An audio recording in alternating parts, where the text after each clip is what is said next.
Lucas capítulo 18, versículo 8. Hoy quiero llevarles a meditar en la seriedad de este versículo. Lucas 18, versículo 8.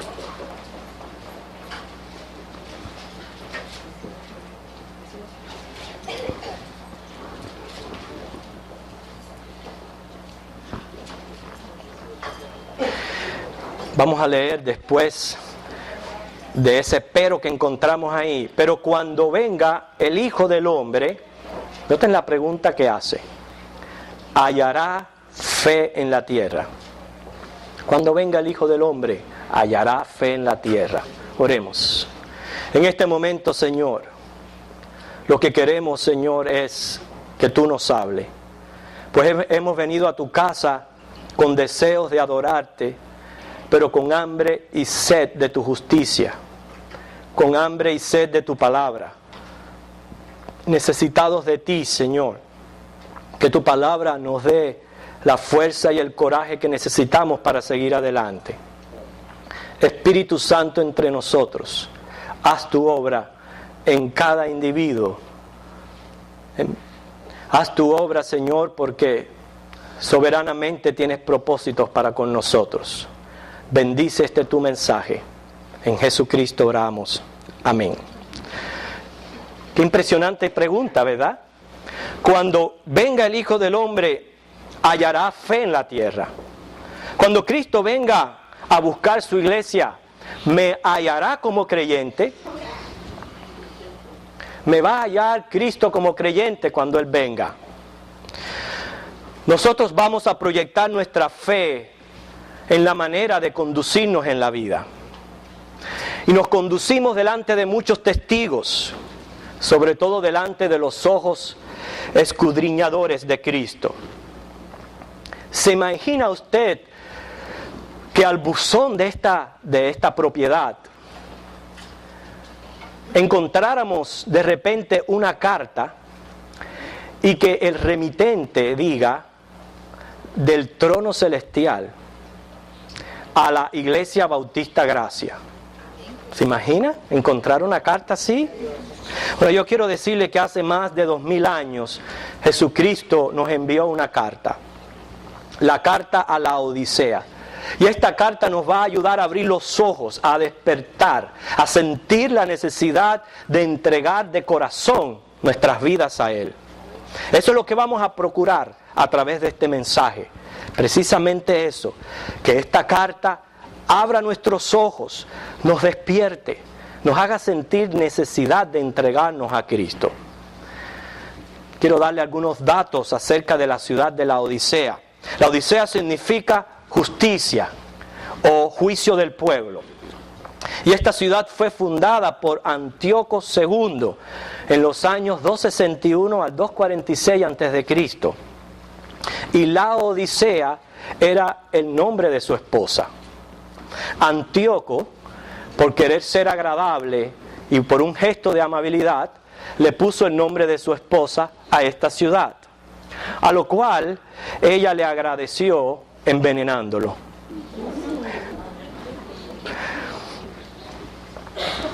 Pero la Odisea era un gran centro comercial.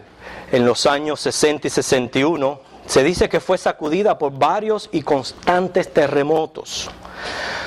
Y en ella se destacan tres aspectos que son bien importantes para poder entender el contenido de esta carta. Y los tres aspectos que se destacan en esta ciudad son que sus operaciones bancarias y transacciones comerciales eran grandes.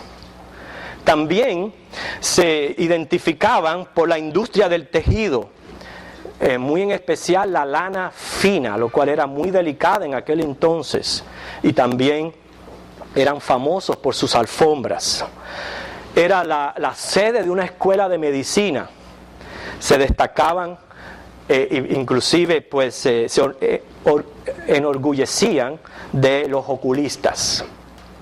La Odisea fue destruida por completo en el año 1042. ¿Por qué estamos mencionando esta ciudad? Porque en esta ciudad se encontraba una iglesia, un grupo de creyentes, así como nosotros nos encontramos en medio de Cape Coral, a quien Jesucristo, el Señor de la iglesia, les envía esta carta.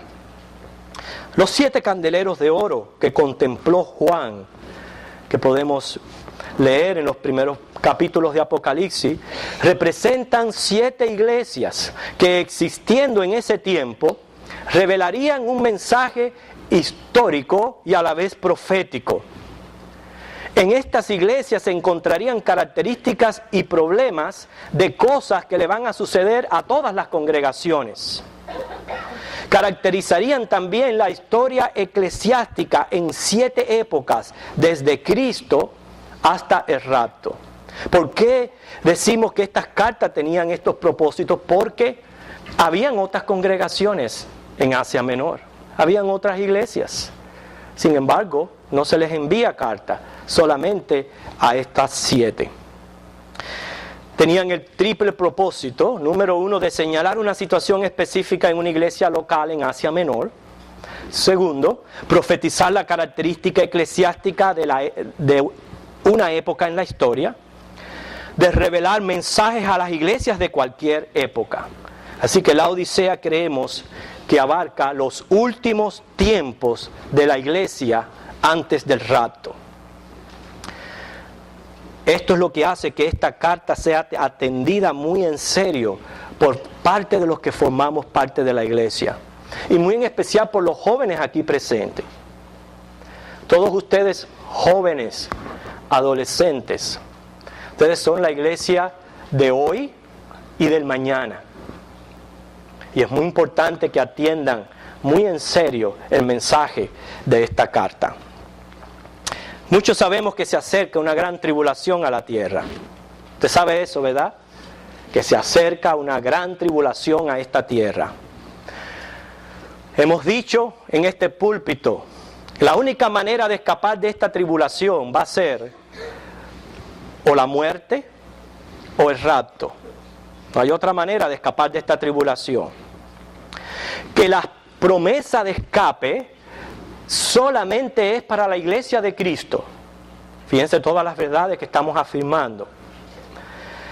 Por eso que la iglesia de Cristo debe estar pendiente del mensaje de esta carta. El mensaje de esta carta es severo, pero tierno a la vez.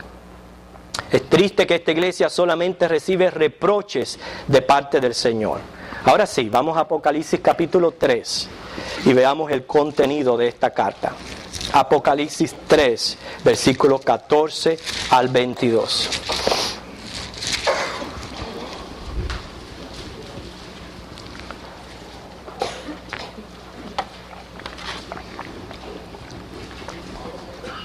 Apocalipsis 3, del 14 al 22.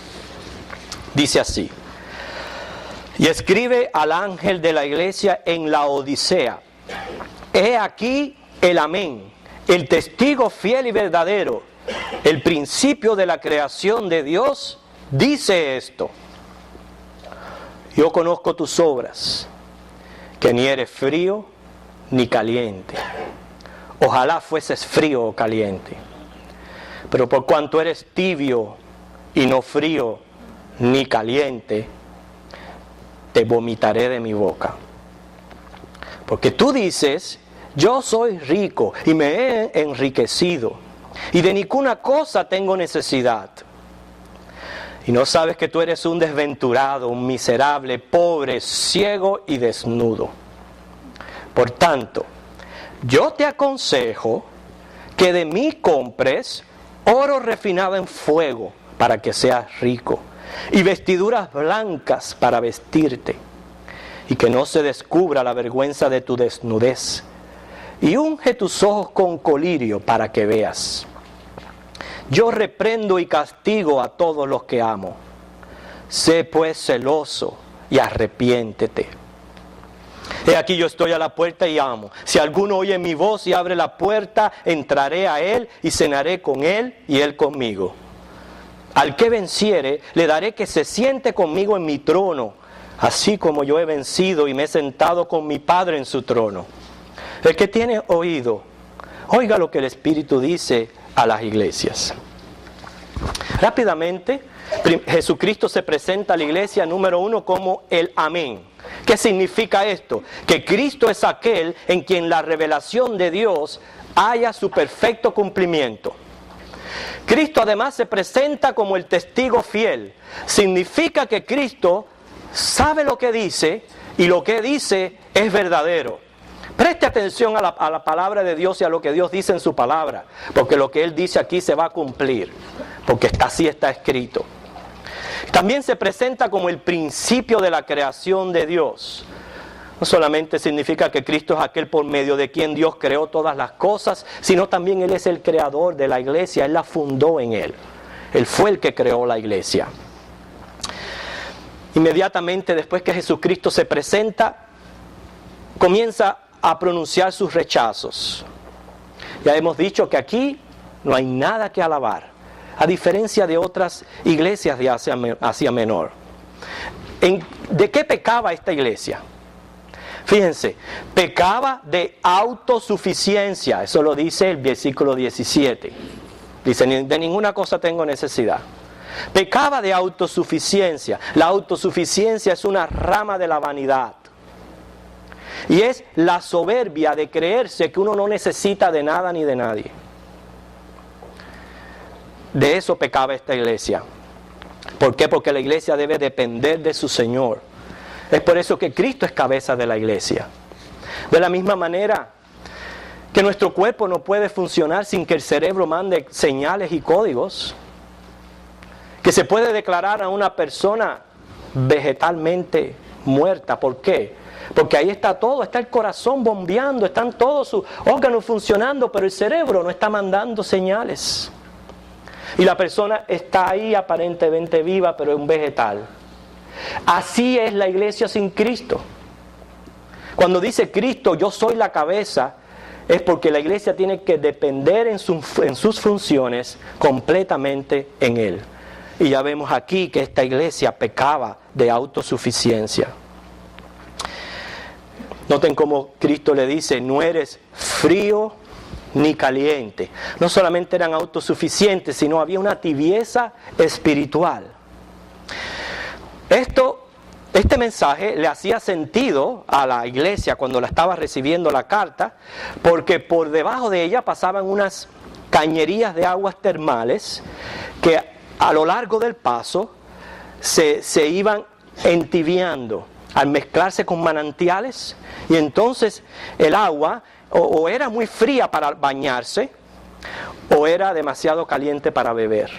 Y por eso es que él le menciona, ni eres frío ni caliente, algo que aquella iglesia podía identificar muy bien en tiempos donde no había energía eléctrica, no había neveras, no había calentadores de agua. Esto significaba mucho.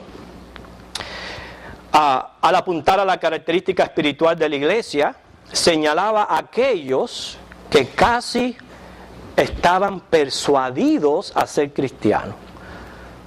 ¿No se ha encontrado con este tipo de personas? Casi están persuadidos de ser cristianos. Casi. Pero aún no están convencidos, aún no están convertidos. Esos son los que están en tibieza espiritual. La falta de convencimiento les hace reaccionar con tibieza. Y por eso usted lo ve lejos. Se puede percibir la falta de compromiso con Dios. Se puede también ver cómo se congracean con el mundo. Eso lo dejan saber. Inclusive pueden ser parte del pueblo que se acerca a honrar a Dios con su boca y con sus labios. Pero dice Isaías 29:13 que su corazón está lejos de Dios. Pueden inclusive llegar a decir, Señor, Señor, profetizar en su nombre, echar fuera demonios, hacer muchos milagros, como dice Mateo 7 del 21 al 23, pero sin una identificación personal con Jesucristo. Por eso que según el mismo Dios profetiza, esa es la realidad de la iglesia de hoy. Eso es lo que nos hace autoexaminarnos muy en serio en cuanto a mi comportamiento. No estamos aquí para medir la temperatura, como si fuéramos termómetros. Hacer una línea de miembros y según van entrando a la puerta, abra la boca. Y ponemos el termómetro. A ver aquí. Pero usted está chicharrándose hoy. Vaya y siéntese a la derecha. No, usted está un poquito tibio. Vaya y siéntese allí. Usted hoy sí que vino frío. Quédese atrás. No le estoy diciendo a los que están atrás sentados. No estamos aquí para medir la temperatura espiritual de nadie. Yo sí estoy convencido, es una convicción propia, que la manera en que usted se relaciona con la iglesia de Cristo, sí es un buen termómetro para medir su temperatura espiritual. Sí es un buen termómetro. Más bien, no estamos aquí para medir temperaturas, estamos aquí para advertir de una epidemia que amenaza la iglesia. Porque dice Cristo que el estar tibio le causa náuseas y que está a punto de escupir de la boca. Fíjense, a punto, no significa que ya los escupió. A punto significa que hay una oportunidad de entregarse a Cristo, de dejar el pecado de autosuficiencia y entregarnos a hacer la voluntad de Dios. Hermano, la carta menciona varios rechazos. Número 1, aparentemente había orgullo farisaico. Definitivamente había crudo materialismo. Había una marcada indiferencia hacia las cosas del Señor, una autosuficiencia arrogante, un engreimiento espiritual. Y llevando esto a un análisis de la condición actual de la iglesia, la cual, aclaro, siempre ha mantenido un remanente fiel. A través de todas las épocas, no importa la característica, siempre el Señor se ha mantenido un remanente que es fiel.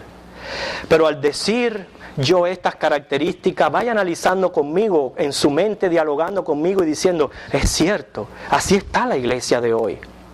Mire, en la iglesia de hoy ni son ateos, pero tampoco hijos de Dios.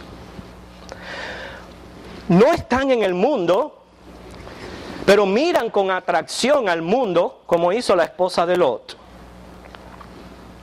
Dentro del templo aparentan santidad, fuera del templo, amigos del mundo.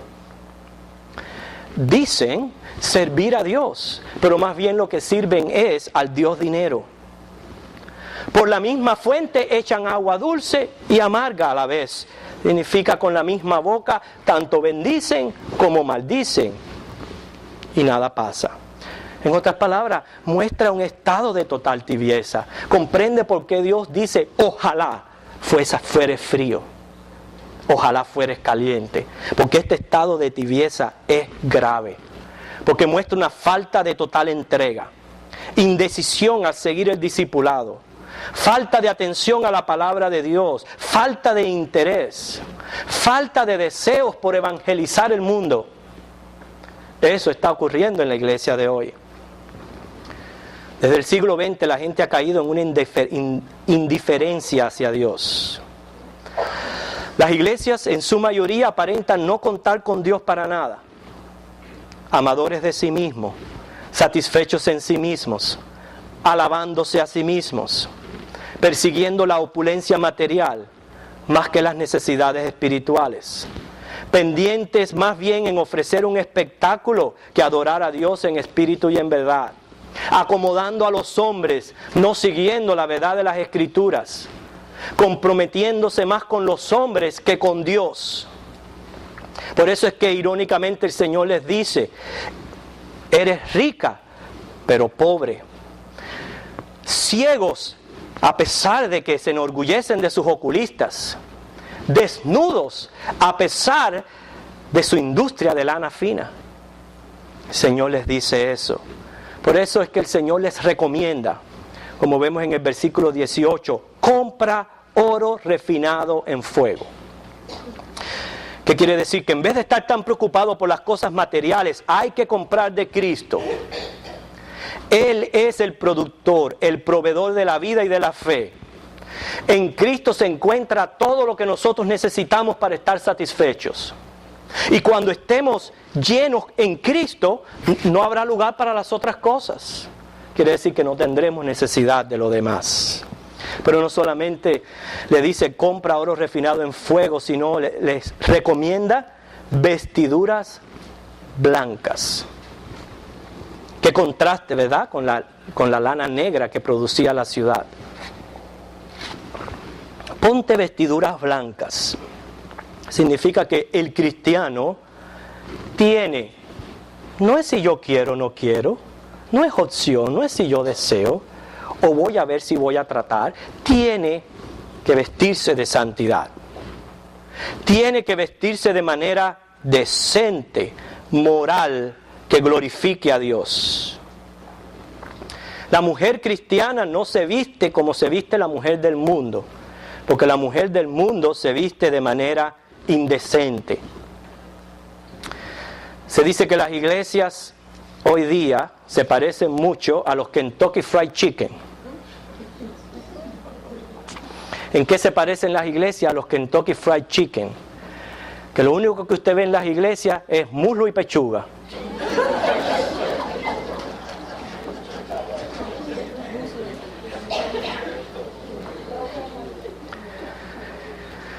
Hermanos, vamos a regocijarnos que Dios nos ha dado vestiduras blancas.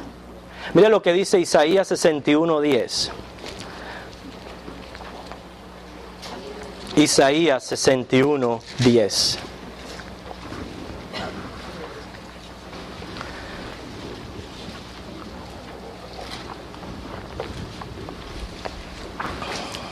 En gran manera me gozaré en Jehová.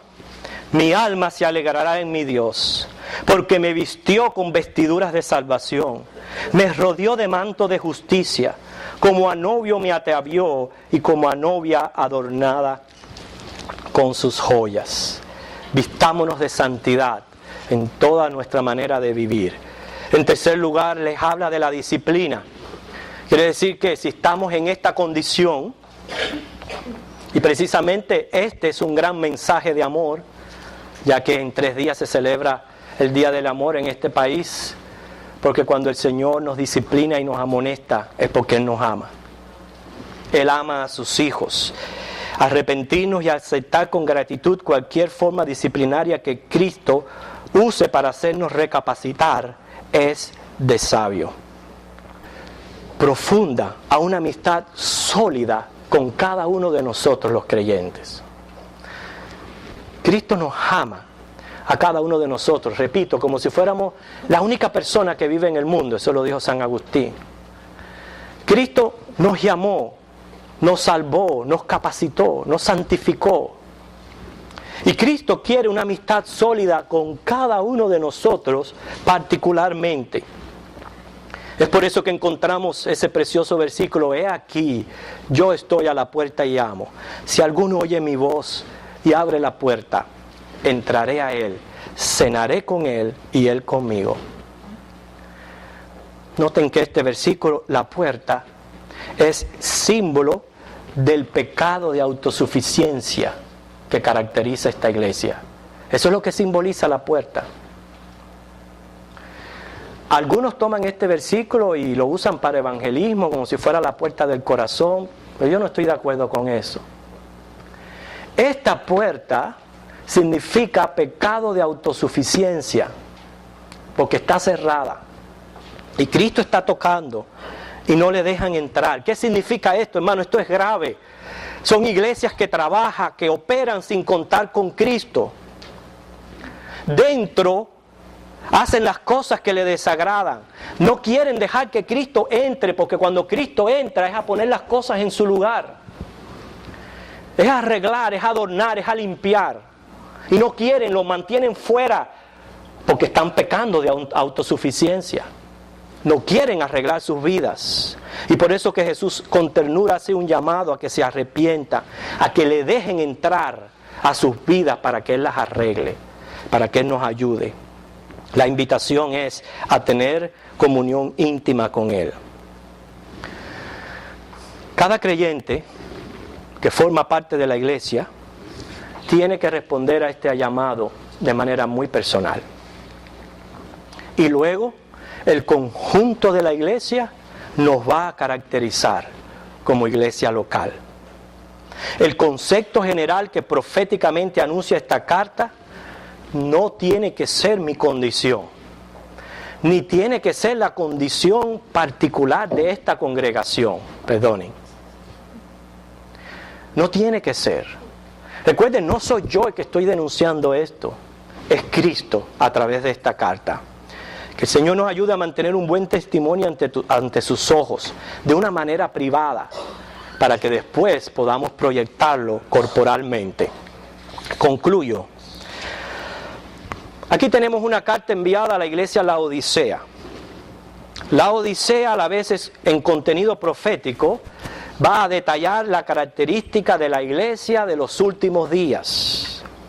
Esto es lo que hace que tomemos muy en serio el contenido de esta carta.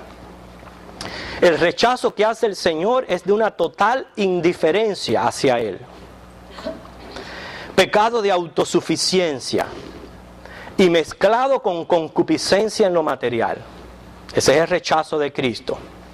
Estos son cargos serios y amenazan con categorizarnos como personas tibias, o sea, casi persuadidas, que en vez de agradar a Dios, lo que le causamos es náuseas. Por eso vuelvo a repetir la pregunta inicial del mensaje. Si Dios nos enviara una carta como iglesia local, ¿qué tendría que decir? ¿Cuál sería su contenido? Yo sé que perfectos no somos, pero ¿en qué estamos fallando? Vamos a orar para que Dios revele las cosas que estamos haciendo mal hechas. Vamos a orar para que seamos lo suficientemente humildes para reconocer nuestra condición, o sea, para no ser ciegos. Vamos a orar por el poder del Espíritu Santo, que Él avive con fuego y nos mantenga en calor. Hermanos, seamos el remanente que Dios mantiene en todas las iglesias, a través de las épocas de la historia. Seamos parte de ese remanente. Que no seamos de los que escuchen: eres un desventurado, un miserable, un menesteroso, un ciego, un desnudo. Hay que decir: Señor, líbranos de tal condición, porque queremos hacer tu voluntad. Pero lo cierto es que Dios tiene una opinión de ti, Dios tiene una opinión de mí.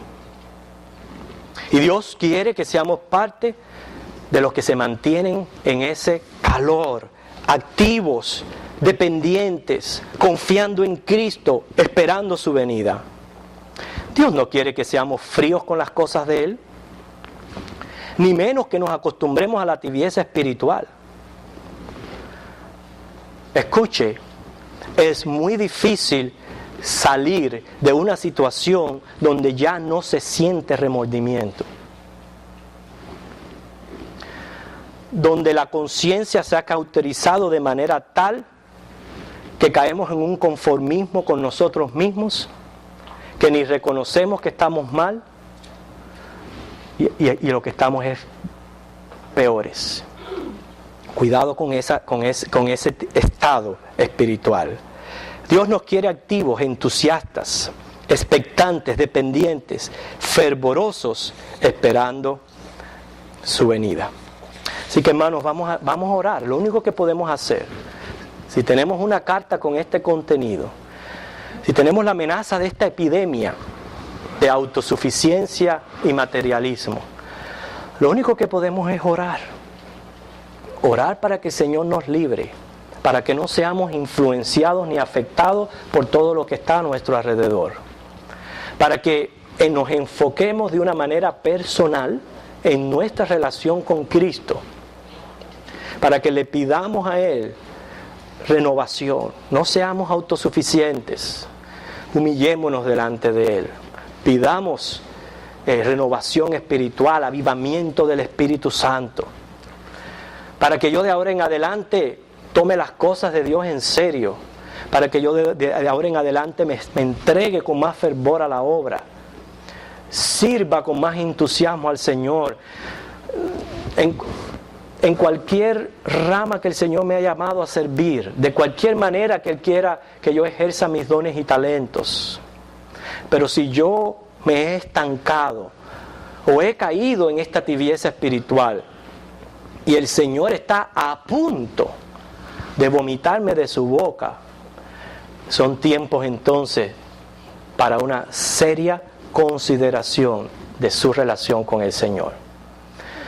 Yo voy a permitir un minuto para que usted en silencio, usted hable ahí con el Señor. Después de lo que usted ha escuchado, hable usted con el Señor. Usted sabe lo que le conviene y usted sabe cuál es su necesidad. Yo también tengo las mías.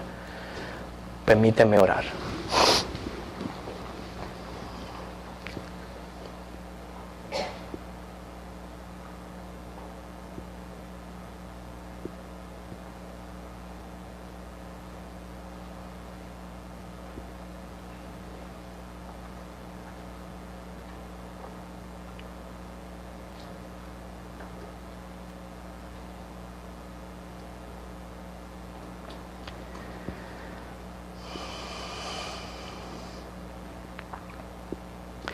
En esta hora, Señor, ten de nosotros misericordia.